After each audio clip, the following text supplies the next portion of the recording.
नमस्कार दोस्तों, स्वागत है आप सभी लोगों का इवेंट एनालिसिस के अगले एपिसोड में।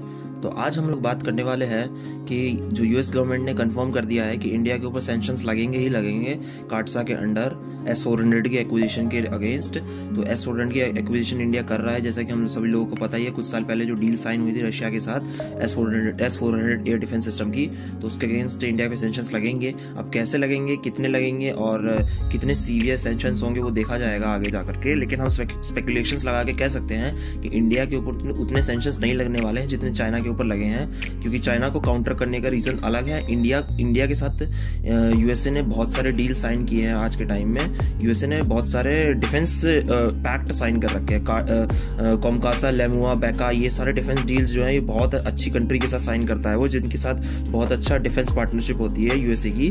तो इसीलिए यूएसए जो सैंक्शंस लगाएगा इंडिया के ऊपर वो बहुत लीनियंट होंगे। और दो टाइप के सैंक्शंस होते हैं काटसा के अंदर। काटसा के अंदर एक प्राइमरी सैंक्शंस होते हैं जिसके रिस्पेक्ट में वो बनाया गया था काटसा।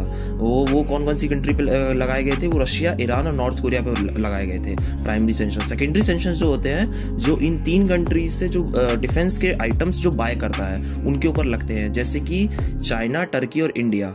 अब अगर बात करें तो S-400 के जो बायर्स है S-400 के, वो चाइना, टर्की और इंडिया है। इंडिया के पास अभी इस साल आने वाला है, चाइना, टर्की के पास आ चुका है। तो चाइना और टर्की के पास आ चुका है, तो उन लोगों के ऊपर सैंक्शंस लग चुके हैं। अब सैंक्शंस जो सेकेंडरी सैंक्शंस लगते हैं वो यूएस प्रेसिडेंट के हाथ में होते हैं। तो चाइना के ऊपर तो उन्होंने बहुत सीवियर सैंक्शंस लगाए थे, लेकिन टर्की के ऊपर बहुत ही लीनियंट लगाए थे, जो कि एक साल के अंदर लगभग 100% खत्म, 100% तो नहीं 90% सैंक्शंस खत्म हो जाएंगे एक साल के अंदर।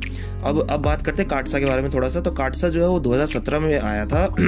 तो अगस्त 2017 में जब प्रेसिडेंट डोनाल्ड ट्रंप ने जब ये काटसा का जो एक्ट जब साइन किया था, तब उन्होंने कहा था कि ये सीरियसली फ्लॉड लॉ है। तो सीरियसली फ्लॉड लॉ जो है, इस क्यों कहा था, ये चीज क्यों कही थी? ये इसलिए कही थी क्योंकि इसमें ये लॉ लाने के बाद हम इसमें रशिया को इंक्लूड कर रहे थे। तो रशिया को इंक्लूड करने का मतलब है हम अपने ही पैर पे कुल्हाड़ी मार रहे हैं, क्योंकि रशिया का जो डिफेंस टाइज है वो उन कंट्रीज के साथ भी है और काफी अच्छा है, जैसे कि इंडिया और टर्की, जो मतलब अमेरिका के साथ भी काफी अच्छी फ्रेंडशिप रखती है। तो रशिया को इंक्लूड करने का मतलब ये है कि वो अपने ही पैरों पे कुल्हाड़ी मार रहे हैं, उन कंट्रीज के ऊपर सैंक्शंस लगाएंगे जो उनके फ्रेंड्स हैं। तो इसीलिए डोनाल्ड ट्रंप ने ये चीज कही थी कि ये बहुत ज्यादा सीरियसली फ्लॉड लॉ है, इसमें रशिया को इंक्लूड नहीं करना चाहिए था।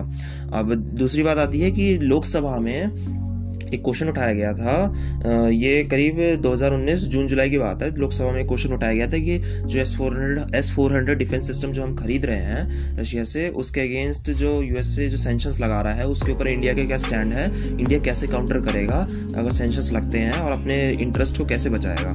तो उस टाइम पे जो लोकसभा में जो हमारा गवर्नमेंट है उन्होंने क्या आंसर दिया था? हमारी गवर्नमेंट ने ये आंसर दिया था, the US countering America's adversary through sanction act requires the imposition of certain sanctions on persons or entities that have knowledge engaged in the significant transactions with defense or intelligence sector of Russia. The US Department will decide whether the transaction is significant or not under section 231 of the काटसा।